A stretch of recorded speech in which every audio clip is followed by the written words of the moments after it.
हिजोसम्म सडकमा तपाईँले नमस्कार नफर्काउने ती नेताजीहरू यसपालि तपाईँको खुट्टै ढोक्न आउँछ।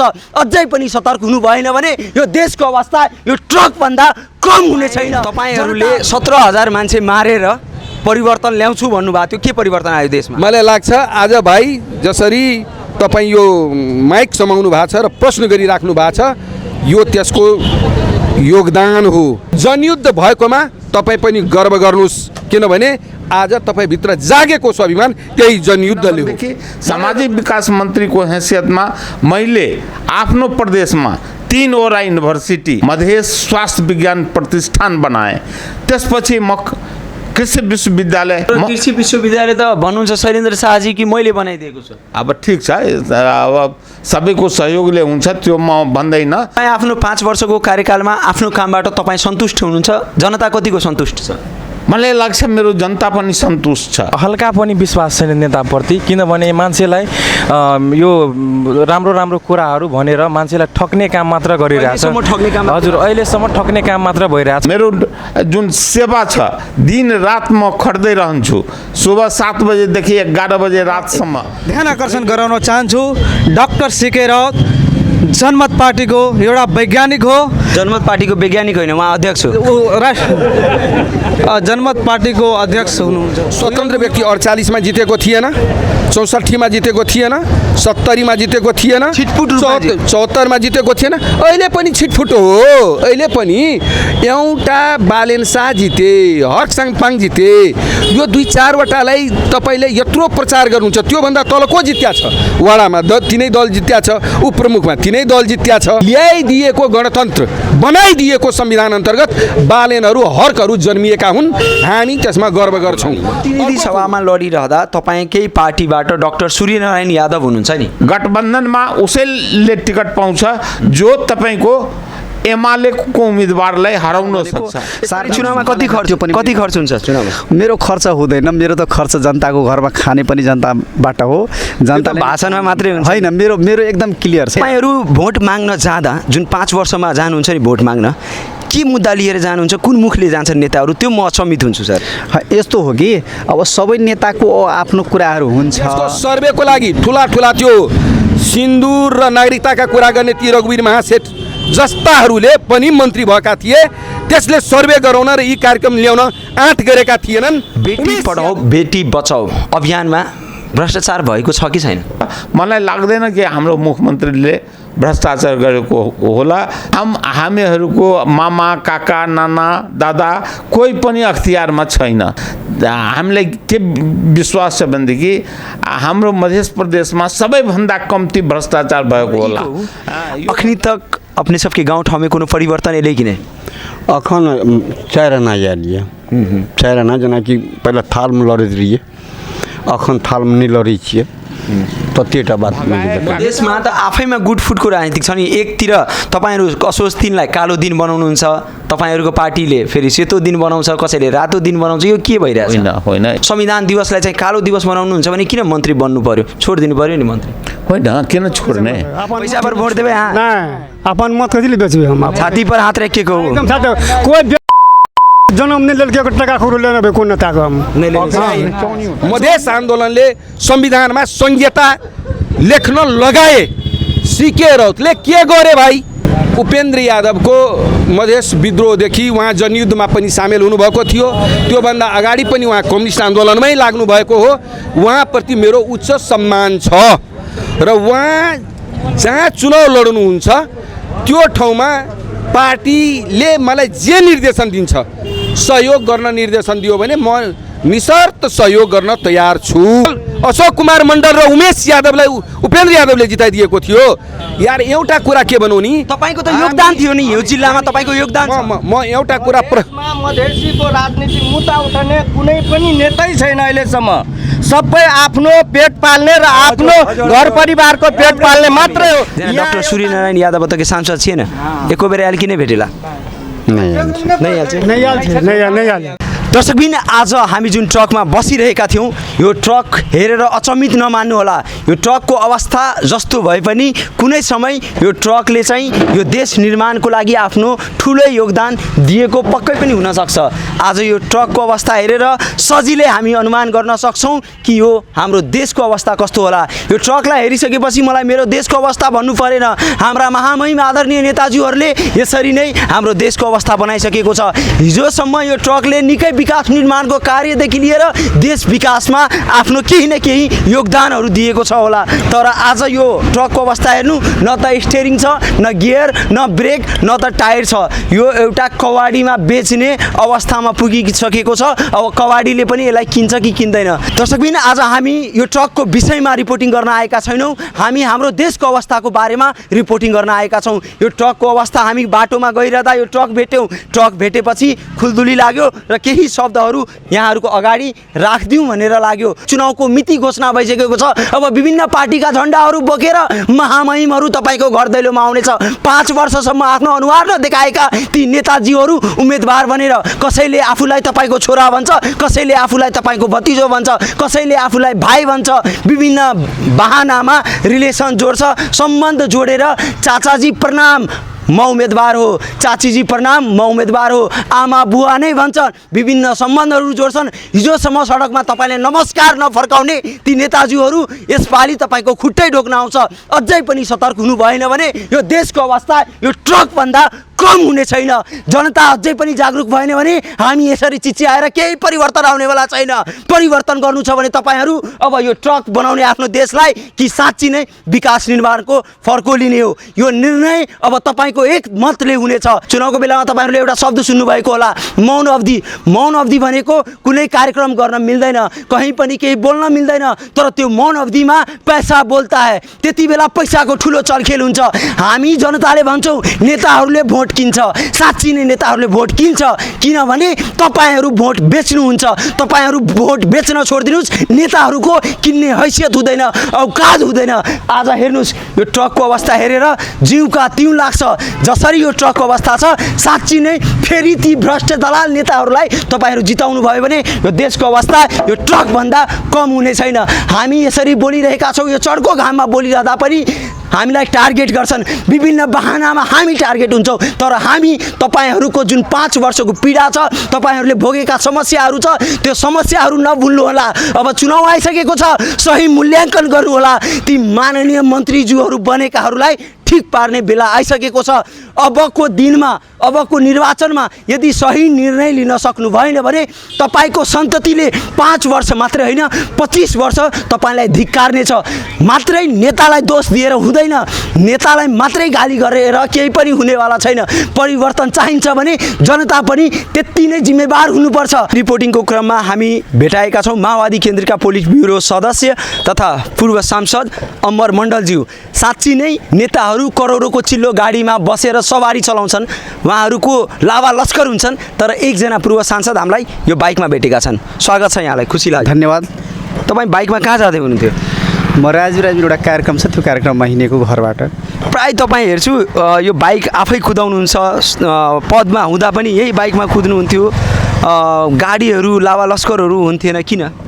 म जनताको सेवक हो। सेवकले हमेसा जनता जसरी बस्छ त्यसरी आफू पनि बस्नुपर्छ र मैले जनतासँग जोडेको कारणले गर्दाखेरि मेरो यो बाइकमा कहिले म आफै चलाउँछु, कहिले एकजना साथी हुन्छ र बाइकमै प्रायः जान्छु।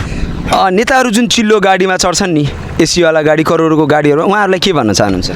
म भन्न चाहदिनँ, केही भन्न चाहदिनँ। सबैको आफ्नो आफ्नो रोजाइ हुन्छ। मेरो रोजाइ हो, म सोसल वर्क गर्छु, जनताको सेवाको भावनाले मैले जनतामा सेवा गर्छु। त्यो सेवाको भावनाले चिल्लो गाडीमा चढ्न पाउँदैन। किन चढ्न पाउँदैन भने जनताले जे खोजेको छ र जनताले जे चाहेको छ त्यो जनताको भावना अनुसार नेताले हिँडिदिनु पर्यो। अबको निर्वाचनको केही दिन मात्रै बाँकी छ, के कस्ता तयारीहरू छन्? मेरो तयारी त यहाँका जनता आदरणीय जनसमुदायहरूले गर्दै हुनुहुन्छ र उहाँहरूको चाहना अनुसार उहाँहरूसँग म सल्लाह पनि गरेँ के गरौँ, म उम्मेदवारी देऊ कि नदेऊ।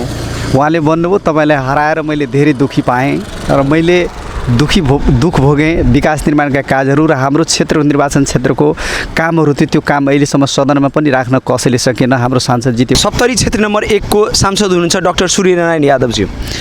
उहाँ हुनुहुन्छ तर उहाँ जनताको प्रतिनिधि। जनताले त अब जोस र जागरमा अब कुन हिसाबले जनताले उहाँले जिताउनु भयो त्यो जनताहरूको कुरा हो र जनताहरू अहिले जनमत पाएर त उहाँ जित्नु भएको छ नि। जनमत पाएर जनताले जिताउनु भयो तर जनताले धेरै दुःखको कुराहरू गुनासोहरू मसँग सेयर गर्दैछ। थोरै भोटले म हारेँ र डाक्टर साहबले अहिलेसम्म त्यो क्षेत्रको 1 नम्बर क्षेत्रको जनताहरूको जो दुःख सुखका कुरा जनतासँग हामी कुरा गर्दा डाक्टर सूर्यनारायण यादवबाट आजित भएका छौँ। 5 वर्षसम्म उहाँको अनुहार पनि हेरेनौँ। विकास पुरुष भनेर नवल किशोर शाह जो अहिले सामाजिक विकास मन्त्री पनि हुनुहुन्छ मध्य प्रदेश सरकारमा, उहाँको नाम लिँदै हुनुहुन्छ नि।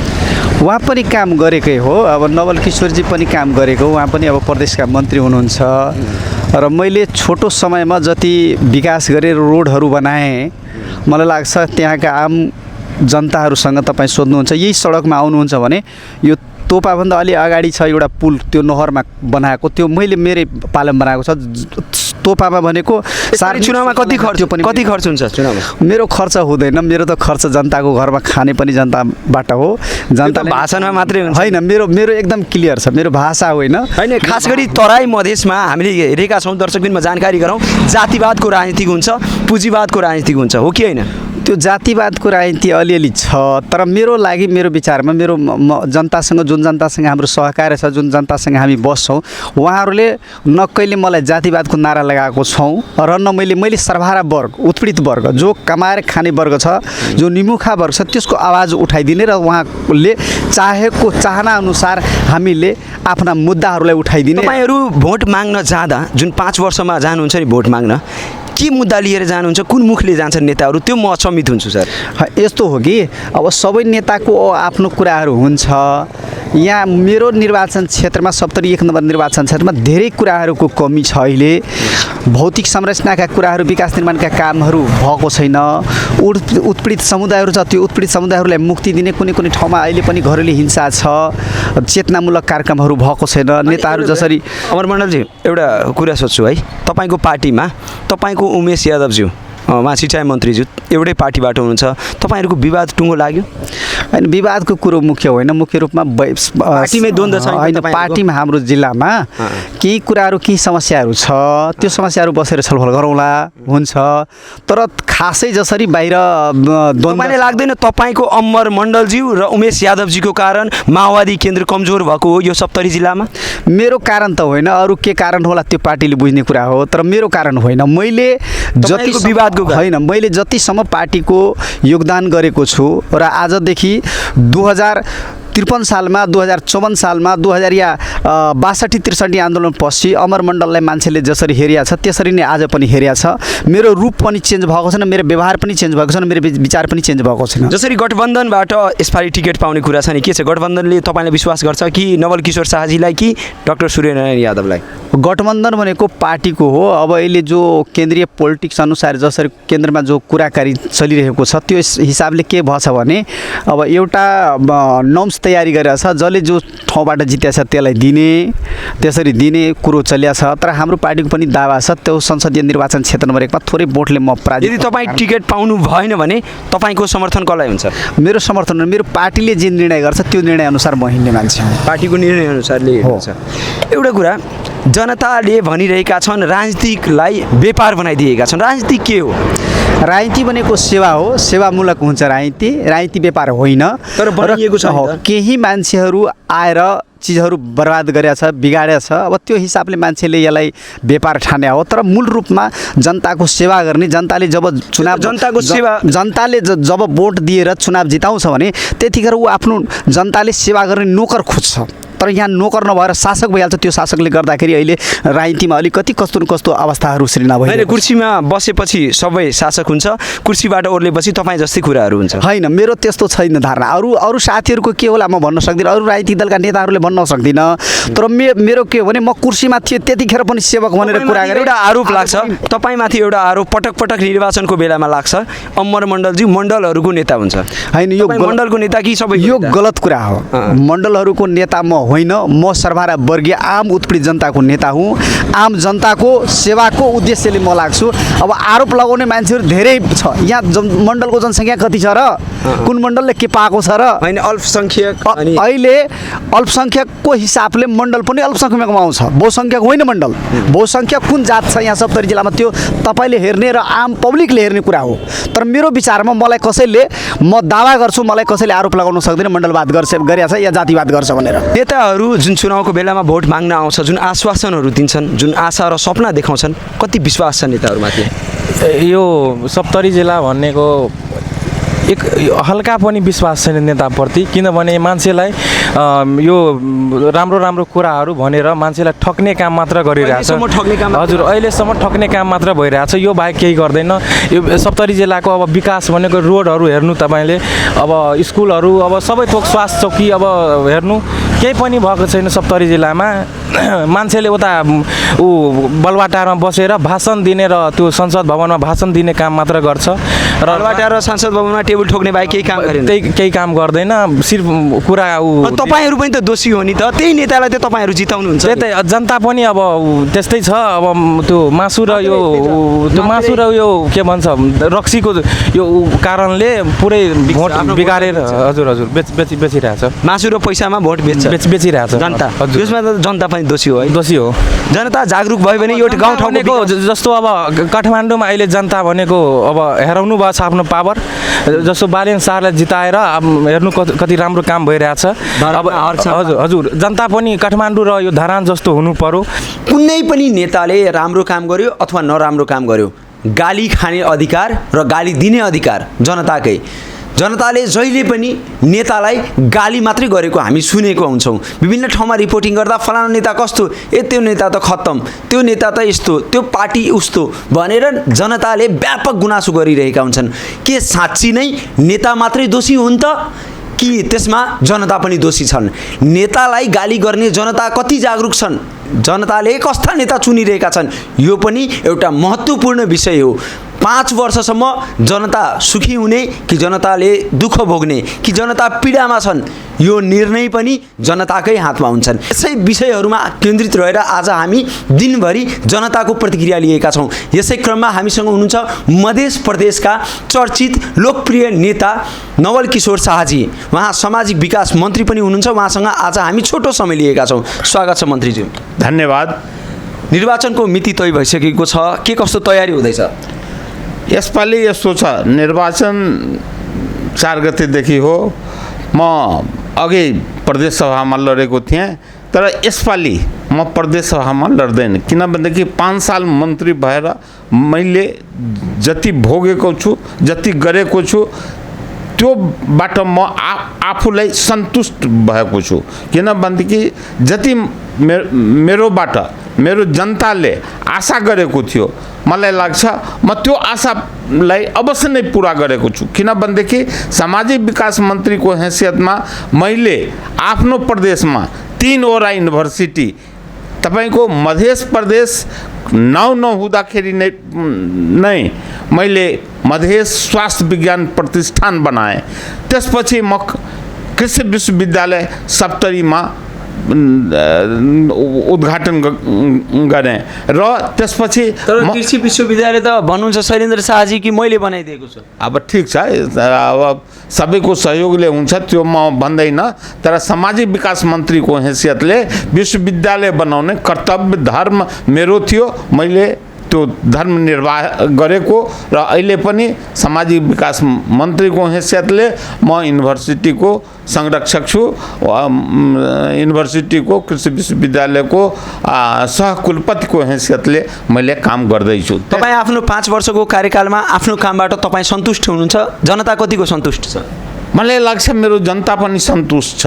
तपाईँ गएर हेर्नुहोस्, मेरो क्षेत्रमा गएर हेर्नुहोस्, या कुनै पनि त्यो तपाईँको जिल्लामा यस्तो छैन कि सामाजिक विकास मन्त्रीको हैसियतले मैले वार्डमा काम पुगाएको छु। कहीँ सामाजिक विकास मन्त्रालय अन्तर्गत सामुदायिक भवन बनेको छ, कहीँ विद्यालय भवन बनेको छ, कहीँ तपाईँको बर्थिङ सेन्टर बनेको छ। कुनै न कुनै काम प्रायः प्रत्येक वार्डमा 8 जिल्लाको प्रत्येक वार्डमा भएको तपाईँलाई के छ। लाग्छ यसपालि जसरी तपाईँ आफ्नो कामको त्यो काउन्टिङ गर्दै हुनुहुन्छ, मैले यो काम गरेँ सामाजिक विकास मन्त्रीको हैसियतमा मैले यो काम गरेँ भनेर जुन लिस्ट तपाईँ देखाउँदै हुनुहुन्छ, त्यो लिस्ट हेरेर जनताले तपाईँलाई भोट दिन्छ? निश्चय नै। हेर्नुहोस्, मैले हेरेको छु मेरो कार्यक्रममा मैले उद्घाटन गर्दाखेरि जुन जुन या त सामुदायिक विद्यालय या विद्यालयहरूको या बर्थिङ सेन्टरको या तपाईँको कुनै गेटको त्यो उद्घाटन गर्न जान्छु भनेदेखि त्यहाँ मात्र मेरो पार्टीको मात्रै मानिस रहँदैन, त्यहाँ अर्को पार्टीको, काङ्ग्रेसको, एमालेको, माओवादीको नेताहरू भएर उहाँहरूले के भन्नुहुन्छ भने नवल किशोर शाहको मतलब हो विकास पुरुष र विकास पुरुषको लागि विकासको सामनेमा म आफ्नो पार्टीलाई पनि जान्दैन, म विकासलाई जान्दछु र नवल किशोर शाहलाई जसरी पनि सहयोग गर्छु। तपाईँको भनाइअनुसार विभिन्न राजनीतिक दलका नेताहरूले तपाईँलाई विकास पुरुष भन्छ है, त्यो हामीले क्यामेरामा पनि रेकर्ड गरिसकेका छौँ। तर मलाई एउटा कुरा बताउनुहोस्, जुन किसिमको जातिवादको राजनीतिक हुन्छ, पुँजीवादको राजनीतिक हुन्छ, तपाईँहरू खास गरी तराई मधेसमा नेताहरू चाहिँ जातको भोट ब्याङ्कलाई चाहिँ साइड लगाएर अनि काम गर्दैन, उहाँहरू जातको भोटलाई एक ठाउँमा जम्मा गर्छन् अनि मेरो जातिको यति भोट भनेर अनि चुनाव लड्न जान्छन्। के छ तपाईँको? हो, निश्चय हो, जातिवादले अलिकति धेरै प्रभाव पर्छ। तर पनि मैले जहाँ पनि मैले चुनाव लडेको छु, चाहे संविधान सभाको चुनाव, चाहे तपाईँको प्रदेश सभाको चुनाव या यसपालि, त्यो जातिको सङ्ख्याले त म वार्डमा पनि वार्ड सदस्यमा पनि जित्न सक्दैन। हाम्रो जातको सङ्ख्या बढीभन्दा बढी यो क्षेत्रमा 500 छैन, सायद 500 पनि हुँदैन, 500 छैन। तर पनि मैले अगाडि जुन चुनाव भएको थियो त्यसमा 2.5 गुणा भन्दा बढी काङ्ग्रेस भन्दा या माओवादी कम्युनिस्ट संयुक्त लडेको थियो, त्योभन्दा 2.5 गुणा ज्यादा भोट ल्याएर मैले विजय प्राप्त गरेको छु। त्यस कारण मलाई पूर्ण विश्वास छ मेरो कामको, मेरो जुन सेवा छ, दिन रात म खट्दै रहन्छु। सुबह 7 बजेदेखि 11 बजे रातसम्म, कहिले तपाईँ मलाई जनकपुरमा हेर्नुहुन्छ, कहिले मलाई डिमनमा हेर्नुहुन्छ भनेदेखि, सुबहमा डिमनमा छु भनेदेखि साँझमा तपाईँ मलाई रम्पुरा मलिनियामा हेर्न सक्नुहुन्छ। रनिङको बारेमा जनतालाई थाहा छ, मलाई यो बताउनुहोस्, तपाईँकै क्षेत्रमा तपाईँ अब प्रतिनिधि सभाको चुनाव लड्नुहुन्छ, घोषणा गरिसक्नुभयो हाम्रो क्यामेरा मार्फत। निश्चित अब मेरो चुनाव जो छ प्रतिनिधि सभाको लागि। प्रतिनिधि सभामा लडिरहँदा तपाईँकै पार्टीबाट डाक्टर सूर्यनारायण यादव हुनुहुन्छ नि? होइन, उहाँ पनि उम्मेदवार हुनुहुन्छ, तर उहाँले 5 सालसम्म अलिकति उहाँको स्वास्थ्यले गर्दा पनि, अलिकति उहाँको व्यवहारले पनि र अलिकति पैसाको कारणले पनि उहाँ आफ्नो प्रोफेसनमा, डक्टरमा उच्च आफ्नो हैसियत राख्नु भएको छ। उहाँलाई फुर्सद हुँदैन, उहाँलाई राजनीतिक ज्ञानको पनि मलाई लाग्छ अलिकति राजनीतिक दृष्टिकोणले उहाँ तयार हुनुहुन्न। मलाई लाग्छ कि मेरो पार्टीले निश्चित गर्छ कि जो जित्ने वाला छ, जो यसपालि गठबन्धनमा चुनाव भइरहेछ, गठबन्धनमा उसैले टिकट पाउँछ जो तपाईँको एमालेको उम्मेदवारलाई हराउन सक्छ। त मलाई पूर्ण विश्वास छ मेरो पार्टीले पनि र यो गठबन्धनले पनि, किनभनेदेखि 70 को 1 नम्बर क्षेत्रमा चुनाव को उम्मेदवार त्यही बन्छ जो तपाईँको विरोधी पार्टीलाई। यो गठबन्धन एमालेको विरुद्धमा बनाएको हो? निश्चित रूपमा यसमा दुई मत छैन। जनताको लागि बनाइएको होइन? होइन, जनताको लागि त जनताकै लागि बनेको छ, तर सम्पूर्ण जनतालाई प्रजातन्त्रको रक्षाको लागि यो गठबन्धन बनेको छ। प्रजातन्त्रलाई कायम गर्नको लागि हेर्नुहोस्, दुई चोटि तपाईको जनताबाट बनेको संसदलाई विघटन गर्ने मानिस ओलीजीसँग यो गठबन्धन यस कारणले बनेको छ, त्यो ओलीजीलाई सरकारबाट बाहिर राख्नको लागि यो गठबन्धन बनेको छ र निश्चित रूपमा यो गठबन्धनको विजयले प्रजातन्त्रको स्थायित्व पाउँछ। अध्यक्षज्यूसँग कतिको कुरा भएको छ, तपाईँलाई कतिको आश्वासन दिनुभएको छ? होइन, पार्टी अध्यक्षज्यूसँग मेरो यस सम्बन्धमा टिकटको सम्बन्धमा के पनि कुरा भएको छैन, तर मलाई आत्मविश्वास छ मलाई नै टिकट भेट्छ। किनभनेदेखि मैले अघि नै भनेको यो गठबन्धन नै यस कारण बनेको छ कि जो तपाईँको एमालेलाई हराउन सक्छ। त्यस कारणले मलाई पूर्ण विश्वास छ एमालेलाई गठबन्धनमा म भन्दा अरू मध्य प्रदेशमा फेरि जनता समाजवादी पार्टीले सरकार बनाउन सक्छ? हामी प्रयास गर्दैछौँ, निश्चय हामीलाई लाग्छ हाम्रो पार्टी सफल हुन्छ, सरकार बन्छ, हाम्रो सरकार बन्छ। मेरो अन्तिम प्रश्न, बेटी पढाओ बेटी बचाओ अभियानमा भ्रष्टाचार भएको छ कि छैन? होइन, हामीहरू तपाईँको बेटी बचाओ बेटी पढाओ हुन त सामाजिक विकास मन्त्रालय अन्तर्गतको कुरा थियो, तर उहाँ मुख्यमन्त्री कार्यालयबाट नै सञ्चालन भएको छ। मलाई लाग्दैन कि हाम्रो मुख्यमन्त्रीले भ्रष्टाचार गरेको होला, तर के छ यदि कुरा आएको छ भनेदेखि अख्तियारले स्पष्ट गर्छ। अख्तियारको मुद्दा तपाईँको अदालतमा गइसकेको छ। भन्छ नि एउटा उखान छ नि, आगो लागेन भने धुवाँ कहाँबाट आउँछ?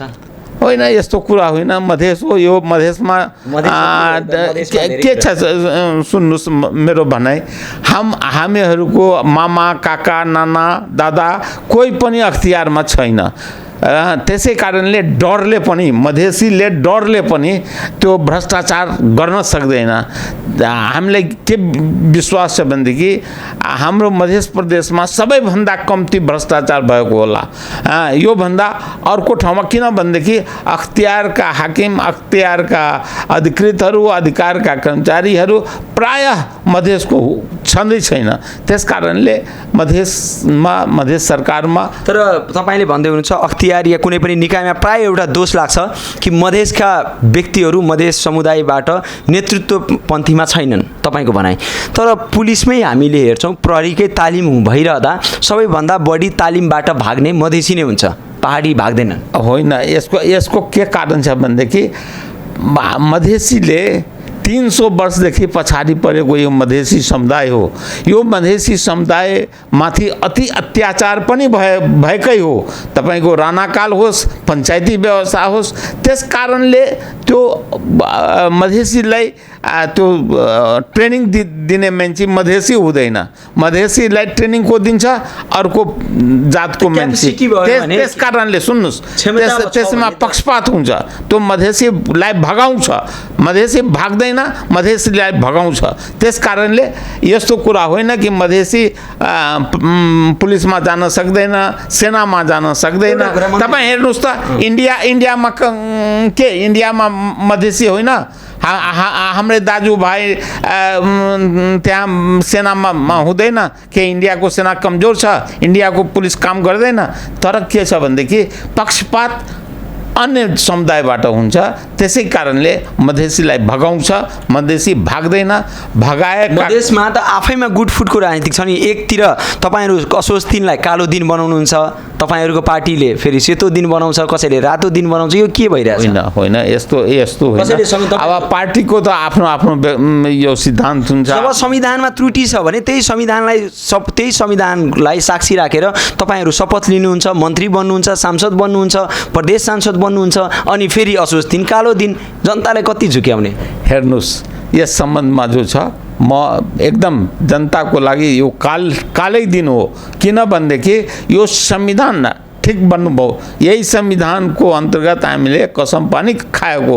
तर मैले मन्त्री बनेर पनि, मन्त्रीको झन्डा लगाएर पनि मैले विरोध गरेको छु र अहिले पनि 3 गते जुन संविधान दिवस हो त्यसको म अहिले पनि विरोध गर्छु। किनभनेदेखि त्यो पूर्ण रूपले हेर्नुहोस्, त्यसको पूर्ण रूपले मैले संविधानको विरोध गरेको होइन, त संविधानको केही अंश जो छ हाम्रो लागि, मधेसीहरूको लागि, मधेसी, मुस्लिम, दलित जनजाति यसको लागि त विपक्षमा उसलाई उसको हक अधिकारको विरुद्धमा निर्माण भएको छ। त्यो अंशलाई अहिले पनि मन्त्री भएर पनि म विरोध गर्छु। त्यही त जनताले भन्छन् जब तपाईँ संविधानमा त्रुटि छ, कमी छ होइन, संविधान दिवसलाई चाहिँ कालो दिवस मनाउनुहुन्छ भने किन मन्त्री बन्नु पर्यो, छोडिदिनु पर्यो नि मन्त्री। होइन, किन छोड्ने हामी त लडेर आफ्नो अधिकार प्राप्त गर्ने पार्टी हो। हामी त्यो चुप लागेर बस्ने पार्टी होइन। हामी लड्दैछु। अहिले पनि हाम्रो मध्य प्रदेश सरकारबाट तपाईँको सर्वोच्च अदालतमा धेरै मुद्दाहरू परेको छ। त्यो सङ्घीय सरकार केन्द्रको सरकारमाथि हामीले मुद्दा दिएको छु। डरेर होइन कि लडेर हामी अधिकार लिने पक्षमा छु। अखनी तक अपने सबके गांव ठाउँ में कोनो परिवर्तन एलै कि नहीं? अखन 4 आना आयल ये 4 आना, जेनाकि पहले थालमे लड़ैत रहिए, अखन थालमे नहीं लड़ै छियै। ततेटा बात मिले बेटी बचाओ आ बेटी पढ़ाओ कह के कहलकै से समस्या समाधान नहीं भेले, ओहिना के ओहिने रह गेलै। बेटी बचाओ बेटी पढ़ाओ ई सब सबटा अपन पेट भरे के लेल कह देलकै। कथी में रह गेलै? कागजे में रह गेलै। ताला का आबैया कर्मचारी सबके दे दैया, अपन अपन कार्यकर्ता सबके आ ठेकेदार सबके दे कहे हमारे जे जनता छै वोट दे के दियो। पैसा लेके लेकिन आबैया नेता सब अहाँ और के नहीं दैया। हमरा के कोरा देखैयो नहीं भेटै छै। के नहीं की कहला चाहै छी कैमरा मार्फत जे पैसा लेके आबू तो हमरा दियो? नहीं, कथी कहबै छै हमरा सब अपन पैसा पर वोट देबै अहाँ? नहीं, अपन मत कथी ले बेचबै हम? छाती पर हाथ रख के कहू। एकदम छाती कोई जन्म नहीं लेलकै टका खोरो लेने कोन नेता को हम नहीं ले चौनियो। आगामी मङ्सिर 4 गते हुने निर्वाचनको लागि प्रतिनिधि सभा र प्रदेश सभाको निर्वाचनमा जनताले के भनिरहेका छन्, उम्मेदवारहरूले के कस्ता बाचा गर्दैछन्, जनताको मुडमा के छ, आज हामी दिनभरि जनताको प्रतिक्रिया लिइरहेका छौँ। यसै क्रममा हामीसँग हुनुहुन्छ तत्काल संविधान सभा सदस्य तथा पूर्व सिंचाई मन्त्री माननीय उमेश यादवज्यू। उहाँलाई स्वागत गरौँ। उहाँको परिचय यसरी पनि दिन मिल्छ, सांसद भवनमा कुर्सी फाल्ने सांसदको रूपमा उहाँलाई देशले चिनेको थियो। स्वागत छ यहाँलाई। धन्यवाद। मेरो परिचय त्यसरी होइन। हामीले त जनताले त त्यसरी चिन्यो होइन। जनताले महान जनयुद्धमा लागेको एउटा सिपाही काङ्ग्रेस र एमाले संविधान सभामा अत्याचार गर्न लाग्दा कुर्सी तोड्नुभयो, त्यहाँ पनि प्रतिरोध र प्रतिवाद गरेको मान्छे। त्यो कुर्सी पनि त जनताकै पैसाको होइन जुन तपाईँहरूले तोड्नुभयो। त्यो म जनता होइन, त्यसमा मेरो लगानी लागेको होइन, जनप्रतिनिधि हो। यदि तपाईँ मासु खानुहुन्छ भने खसीको रगत हेर्न सक्नुपर्छ। एउटा कुरो, क्रान्ति बलिदानको ऊर्जा हो। बलिदान क्रान्तिको ऊर्जा हो। तपाईँले भन्न खोजेको परिवर्तनको लागि तोडफोड गर्नुपर्छ। अवश्य परिवर्तनको लागि राजनीतिक हिंसाको दौरबाट गुज्रिनुपर्छ, गुज्रिँदै आएको छ र मानव जातिको इतिहास नै वर्ग सङ्घर्षको इतिहास हो। मानव जातिको इतिहास नै हिंसाको इतिहास हो। तपाईँहरूले 17,000 मान्छे मारेर परिवर्तन ल्याउँछु भन्नुभएको थियो, के परिवर्तन आयो देशमा? मलाई लाग्छ आज भाइ जसरी तपाईँ यो माइक समाउनु भएको छ र प्रश्न गरिराख्नु भएको छ, यो त्यसको योगदान हो। बलिदानकै जगमा आज तपाईँ हामी गणतन्त्रका नागरिक हुन पाएका हौँ। होइन भने तपाईँ प्रजा हुनुहुन्थ्यो। आज नागरिकमा रूपान्तरण भएको, संहिता आएको, समानुपातिक आएको, धर्मनिरपेक्षता आएको, लैङ्गिक समानता आएको र उत्पीडित मधेसीहरू जो काठमाडौँ पस्ने बित्तिकै म अर्कै देशको नागरिक हुँ उसलाई दासत्व जो फिल हुन्थ्यो, आज दासत्वबाट तपाईँमा स्वाभिमान जगाएको त्यही जनयुद्धले हो। त्यसैले अगाडि स्वाभिमान थिएन। के थियो? ल म भन्छु के थियो। गरिबको छोराछोरीहरू जान पाउँथे। यहाँका जमिनदारहरूको गिनीचुनी जमिनदारहरू, देशभरिका जमिनदारहरू, ती मधेसका जमिनदारहरू राइदाइ गर्थे।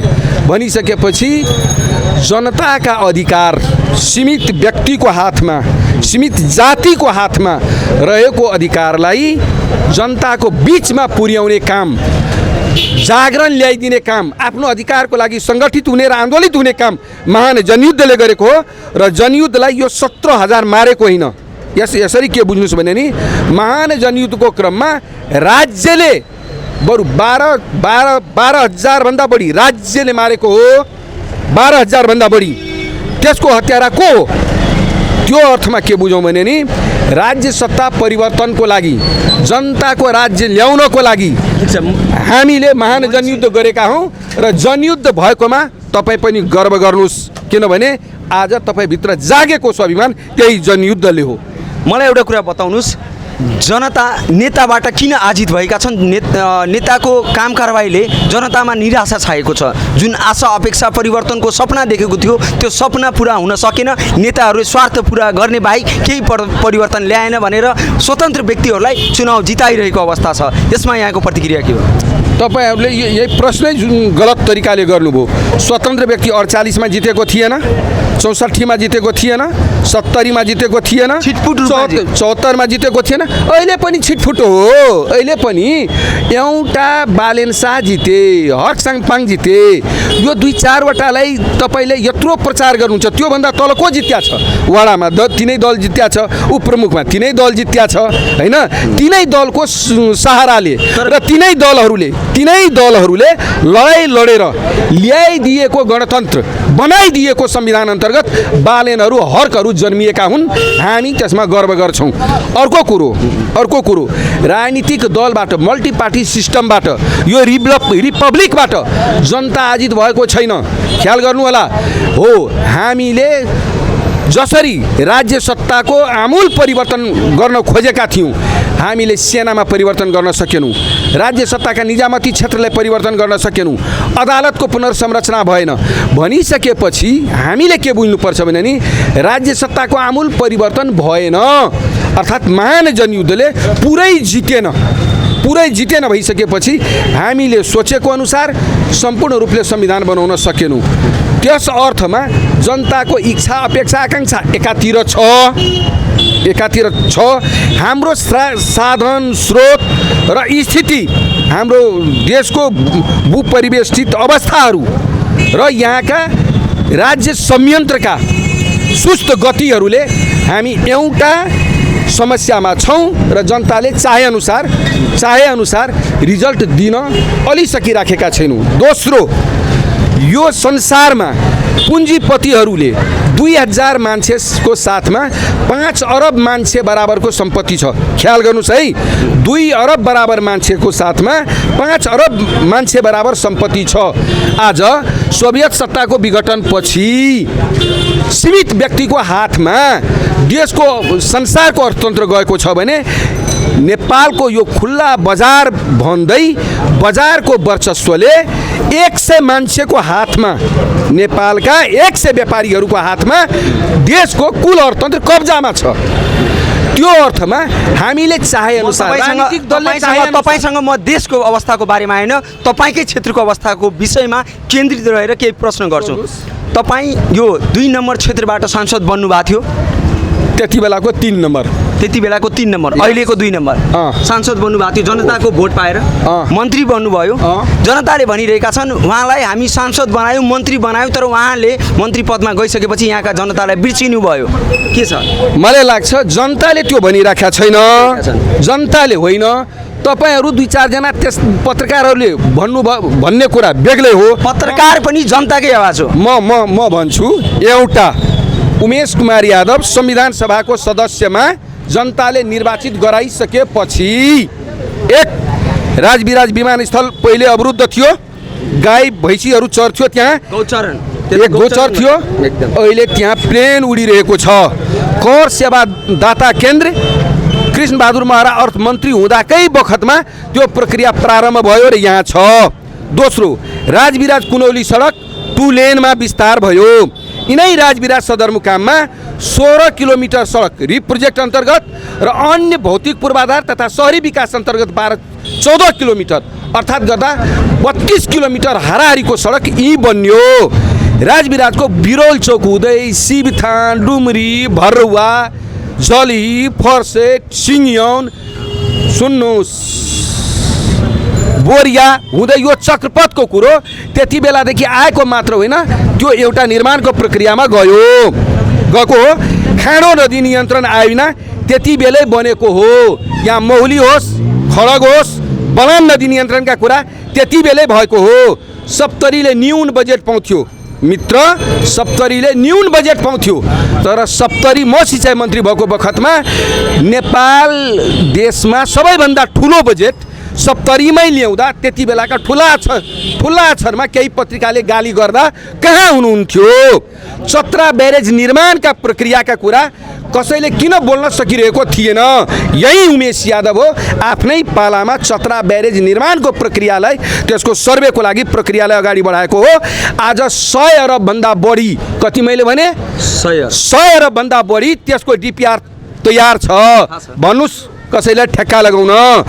नेपालमै मभन्दा मधेस केन्द्रित दलहरू पनि छन्, मभन्दा सिनियर नेताहरू तिनै सिँचाइ मन्त्री पनि भएका थिए, पहाडी मुलका पनि मधेसी मुलका पनि, तर कसैले मधेस केन्द्रित योजना ल्याउन सकेको थिएन। उमेश कुमार यादवले समृद्ध तराई मधेस सिँचाइ विकास विशेष कार्यक्रम ल्याएको कुरो बिर्सन मिल्दैन। तपाईँले पहिलोचोटि मधेस शब्द प्रयोग गरेर कुनै कार्यक्रम ल्याउनु भएको थियो? ओके, खोज्नुहोस् त्योभन्दा अगाडि कसैले ल्याइदिएको छ? एउटा राजविराज होस्, जनकपुर होस्, सिराहा होस्, जलेश्वर होस्, अथवा अन्य जो सदरमुकाम छ मधेसको, जस्तो हाम्रो कहाँ भलुवाही नदी छ, अरू जिल्लामा पनि यस्तै नदीहरू छ, तिनीहरूको लागि संरक्षण गर्ने कामको योजना यो म उमेश यादव मन्त्री हुनुभन्दा अगाडि ल्याइदिएको थिएन कसैले, हामीले ल्यायौँ। तपाईँलाई थाहा छ, एउटा अभियानात्मक ढङ्गमा पोखरी पनि, इनार पनि, कुलो पनि सिँचाइ मन्त्रालयले बनाइदिन्छ मधेसमा भन्ने कुरो थाहा थियो?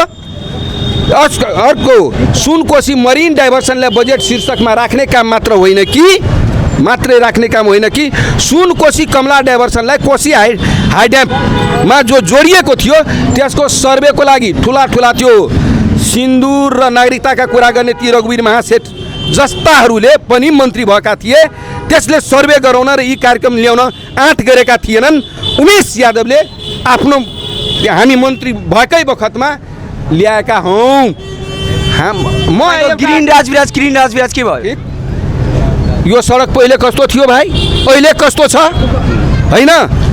तपाईँले ओके, कुनै लटरपटरको कुरो छैन, यो लटरपटरको कुरो लाग्छ छैन। अर्को क्लिन राजविराज गर्नको लागि तपाईँ हामीले आफ्नो बानी सुधार्ने कि नसुधार्ने? विराटनगर जाँदा शौचालय खोज्ने, यता आउँदा चाहिँ कुना कप्चा गल्ली खोज्ने, किनभने शौचालय छैन। एउटा अदालत रोडमा छ, यहाँ कहाँ छ? ल अहिले यहाँ जानु पर्यो भने ठाउँमा तपाईँले यहाँ जीविसमा छ, यहाँ कहाँ सोध्छन् मान्छेले, सडकमै मान्छेले कहाँ बनाइदिन्छन् यार? एउटा। दोस्रो, हामी चक्लेट खान्छौँ सडकमै फाल्छौँ, पानी खान्छौँ बोतल यहीँ फाल्छौँ, खैनी खान्छौँ यहीँ फाल्छौँ। यो कुरो कसले सुधार गरिदिने? हामीले यो क्लिन भन्ने कुरो हाम्रो चेतनासँग जोडिएको कुरो हो। हामी गमला लगाउन सक्छौँ कि सक्दैनौँ? यहाँ डस्टबिन छ, हेरौँ त त्यो तल कसले फालिदिया हो? यो कसले गरिदिन्छ? कतिपय कुरो हाम्रा चेतनासँग, हाम्रा संस्कारसँग, हाम्रा स्वभावसँग जो हामी बिग्रिँदै गएका छौँ त्योसँग पनि जोडिएको छ। यो कुरोमा हामी सचेत हुन जरुरी छ। म फेरि भन्छु, यहाँ यो फुलहरू रोपिएको थियो अथवा थियो, त्यसको संरक्षण कसले गरिदिने? हाम्रो पसलको अगाडिमा, हाम्रो घरको अगाडिमा नगरपालिकाले, राज्यले लगानी गरेर एउटा रुख रोप्छ अथवा एउटा बोट रोप्दा त्यसको संरक्षण गर्ने हाम्रो दायित्व हो कि होइन? हो। हामीले औँला अरूतिर मात्र उठाउने होइन, हामी आफैतिर पनि उठाउनुहोस्। अर्को, खाडो नदी नियन्त्रण आइनमा नभएको भए आज यो 70-80 बिघा जो दिघबामा जमिन फेला पर्थ्यो पर्दैन? राजा प्रसाद सिंह स्वास्थ्य विज्ञान प्रति ओके, पर्थ्यो जग्गा फेला पर्दैन थियो। दोस्रो, त्यही पिपराहीमा जमिन फेला पर्दैन थियो। त्यो बेली भन्सारमा पुल थिएन। खाडो नदी नियन्त्रण ऐन अन्तर्गत अब त्यो बेली भन्सार्नेर पुल पनि बन्छ त्यहाँ एउटा। र त्यति मात्र होइन, खाडो नदीको दुवै छेउमा 7 मिटरको सडक बन्छ, 7 मिटरको, र त्यो डङमारादेखि हाइवेभन्दा 4 किलोमिटर भित्रसम्म भनिसकेपछि भर्खरै 3.5 अरब जति त रकम आयो नि खाडो नदी नियन्त्रण ऐनमा। यो उमेश यादवकै नेतृत्व रहेको पालामा भएको हो कि होइन? नेपालमा कुनै सांसदले संसदीय कोषबाट दलित छात्रावास बनाएको पहिलो हो उमेश यादव, पहिलो। रञ्जितपुरमा छ, पहिलो। खोज्नु होला, अर्को कोही छ भने यो समाचार हेरेर प्रतिक्रिया देला होइन? यो अर्थमा हामी कति दिन बस्यौँ, कति समय गऱ्यौँ। हामीले विद्यार्थीलाई पनि पढाउने काम गऱ्यौँ, दलित बस्तीमा नि पढाउने काम गऱ्यौँ, एसएलसी का विद्यार्थीहरूलाई पनि सहज हुने काम पनि हामीले गऱ्यौँ। एउटा कुरा बताउनुहोस्, भन्नुहोस्। अब जुन आगामी निर्वाचनमा तपाईँ के मुद्दाहरू लिएर जानुहुन्छ जनताको बिचमा र तपाईँ कुन पदमा लड्दै हुनुहुन्छ? यहाँका जनता अन्यलमा छन्। सबभन्दा पहिले म कहाँ चुनाव लड्ने भन्ने कुरो हाम्रो पार्टी नेकपा माओवादी केन्द्र र हाम्रो पार्टीको हेड क्वार्टरले तय गर्छ र पार्टीले गर्ने निर्णय र हेड क्वार्टरले दिने निर्देशनलाई म पालन गर्दछु। पालन गर्ने काम मेरो काम हुनेछ। ओके, पार्टी यादवजी पनि यहीँबाट लड्दै हुनुहुन्छ नि, सीके राउत पनि यहीँबाट लड्दै हुनुहुन्छ नि। म एउटा कुरो तपाईँले क्लियर गरौँ। 46 सालमा नेपाली काङ्ग्रेस र वाम मोर्चा मिलेर मल्टी पार्टी सिस्टम ल्याए। महान जनयुद्धले गणतन्त्र, संहिता, धर्मनिरपेक्षता, समानुपातिक समावेशी, लैङ्गिक समानता लगायतका थुप्रै मुद्दाहरू ल्याए। मधेस आन्दोलनले संविधानमा संहिता लेख्न लगाए। सीके राउतले के गरे भाइ, के गरे? त्यसको दर्शन के हो? हामी वैज्ञानिक समाजवादी, कोही लोकतान्त्रिक समाजवादी, कोही सङ्घीय समाजवादी कुरा लिने हो भने सीके राउत ल भर्खर आयो, तर उपेन्द्र यादवको त योगदान छ नि यो जिल्लामा। उसले के गर्यो? एउटा। दोस्रो कुरो, उपेन्द्र यादवको मधेस विद्रोहदेखि उहाँ जनयुद्धमा पनि सामेल हुनुभएको थियो। त्योभन्दा अगाडि पनि उहाँ कम्युनिस्ट आन्दोलनमै लाग्नु भएको हो। उहाँप्रति मेरो उच्च सम्मान छ र उहाँ जहाँ चुनाव लड्नुहुन्छ त्यो ठाउँमा पार्टीले मलाई जे निर्देशन दिन्छ, सहयोग गर्न निर्देशन दियो भने म निशर्त सहयोग गर्न तयार छु। एउटा कुरो क्लियर बुझ्नुहोस्। दोस्रो कुरो, चुनाव लडेपछि मैले के गर्ने, के एजेन्डा लिएर जाने? एउटा कुरो त हाम्रो नेकपा माओवादी केन्द्रको प्रतिबद्धता पत्र आउँदैछ, त्यसलाई एउटा फलो गर्ने हो। दोस्रो, हामी गठबन्धनको स्थितिमा जाँदैछौँ, देश गठबन्धनको कल्चरमा गइसक्यो, जाँदैछ, हामी त्यहाँ जाँदैछौँ। ढिलो चाँडो यो देशमा थर्ड मोर्चाको जरुरी छ है। म एउटा कुरो प्रश्न गर्छु, गठबन्धन के का लागि हो? यो गठबन्धन संविधान रक्षाको लागि, यो संहिता गणतन्त्र रक्षाको लागि, कुर्सी रक्षाको लागि होइन, गलत सरकारको रक्षाको लागि। गलत। ए भाइ, जति बेला तपाईँहरू स्कुलमा पढ्दै हुनुहुन्थ्यो त्यति बेला यो सिस्टम ल्याउनको लागि हामी मुक्ति या मृत्युको लडाइँ लड्दै थियौँ। ठीक छ, त्यो लडाइँको कदर गरेछ एक यो कुर्सीको लागि होइन, जनताले तपाईँको लडाइँको कदर गरेछ। एउटा। अब सुनौँ, यसलाई राजनीतिकलाई दलको प्रति वितृष्णा फैलाउने काम हामी नगरौँ। हो, त्यो कहाँ गडबडी गरिएको छ त्यहाँ हामी बरु आक्रमण गरौँ, त्यहाँ हामी आलोचना गरौँ, त्यहाँ निर्मम बनौँ, तर दलीय सिस्टमै माथि प्रहार गरेर यो स्वतन्त्र फतन्त्र भनिदिएर यो अनावश्यक चर्चाको कुनै अर्थ छैन। दोस्रो, हामी के को लागि अब चुनाव लड्ने, के गर्ने? दुईटा कुरो। एउटा कुरो, हाम्रो संविधानमा रहेका कमी कमजोरीहरूलाई सच्याउनको लागि र जनतालाई थप अधिकार, संवैधानिक रूपमा जनतालाई थप अधिकार दिनको लागि। दोस्रो, हामी समाजवादका आधार निर्माण गर्नको लागि हामीले त्यही ढङ्गको अर्थनीति सहित अगाडि ल्याउने। सुनौँ। तेस्रो, प्रदेशमा धेरै कानुनहरू निर्माण हुन बाँकी छ। प्रदेश सरकारसँग कर्मचारी छैन, उसको आफ्नो प्रहरी छैन, उसको आफ्नो आयोग छैन। सङ्घीय प्रदेश सरकारहरूलाई केन्द्र सरकारले कमजोर पारिराख्ने अनि संहिता फेल भयो भन्दै चाहिँ कुर्लिन मिल्छ डाकाहरूले? मिल्छ? त्यतिकै आएको यो संहिता र गणतन्त्र कसैले दाइजोमा दिएको हो? कुनै सामन्त जमिनदार राजा महाराजाहरूले बक्सिसमा दिएको हो? जनताले रगत बगाएर ल्याएको यो सिस्टमलाई कसैले दया बया गर्न खोज्छ भने याद राखोस्, त्यसको च्यान खुन्न जनता तयार छ। च्यान, कोही लटरपटरको कुरो छैन। दोस्रो के भनौँ नि, हामी माथि केन्द्रमा संविधान लगायतका यी कुराहरूमा प्रदेशमा गयो भने प्रदेशलाई अधिकार सम्पन्न बनाउने, त्यसको लागि कानुन बनाउन सङ्घीय सरकारलाई, सङ्घीय संसदलाई दबाब दिन। तेस्रो कुरो, आफ्नो प्रदेशलाई आत्मनिर्भर बनाउन, जनतालाई आफ्नो शासन आफै गर्न लायक बनाउन। यहाँ रहेको जाति व्यवस्था, यहाँ रहेको वर्गीय विभेद हाम्रो समाज मा जो विभेद छ, यहाँ हाम्रो समाजमा आर्थिक रूपमा असमानता छ, जातीय रूपमा विभेद छ, जन्मिँदै कोही देउता हुने, जन्मिँदै कोही अछुत हुने, जो कुरो छ यसलाई निर्मूल पार्न हामी सदनका मोर्चामा पनि लड्छौँ, हामी सडकको मोर्चामा खास गरी तराई मधेसमा हामीले के देखेका छौँ भने जातीय राजनीतिक धेरै हुन्छ। त्यो फलानु जातको, त्यो चिलानो जातको र पैसाको चलखेल धेरै हुन्छ। यसमा चाहिँ गरिब अथवा स्वतन्त्र अथवा मन सफा भएका जनता चाहिँ उम्मेदवार दिनबाट 10 चोटि सोच्न बाध्य हुन्छन्। जोसँग बढी पैसा छ, जसको जातको भोट धेरै छ, तिनीहरू नै पटक पटक किन कुर्सीमा आउँछन्? कसले गरे यो जातीय? ल ठिक छ, म यसको जवाब दिउँ। सुन्नुहोस् है, मनिष सुमनको जात कतिवटा थियो यहाँ कायस्थको? नोट गर्नु होला। जयप्रकाश आनन्दको दासजीहरूको, रामकुमार चौधरीको कतिवटा जात थियो? कुबेर शर्माको कतिवटा जात थियो? कतिवटा जात थियो? हरि राईको यही क्षेत्रमा कतिवटा जात थियो? कतिवटा जात थियो? हैन, सत्यनारायण मण्डल त्यो राजभोग हो, त्यसको कतिवटा जात छ त्यहाँ? भनिसकेपछि सप्तरीको जनताले, याद गर्नु होला, सप्तरीको जनताले जात हेरेर होइन, सप्तरीको जनताले आन्दोलनको पृष्ठभूमि हेरेर, त्यसको आन्दोलनमा लगानी हेरेर र त्यसको राजनीतिक इतिहास हेरेर मतदान गर्दै आएको कुरो तथ्यले प्रमाणित गरेको छ। यसपालि चुनावमा कति पैसा गजेन्द्र नारायण सिंहको कतिवटा जात थियो? सुनौ न, एउटा क्वेसनको जवाब त होस् न, यो अधुरो अपुरो हुन्छ। गजेन्द्र नारायण सिंहको कतिवटा जात थियो?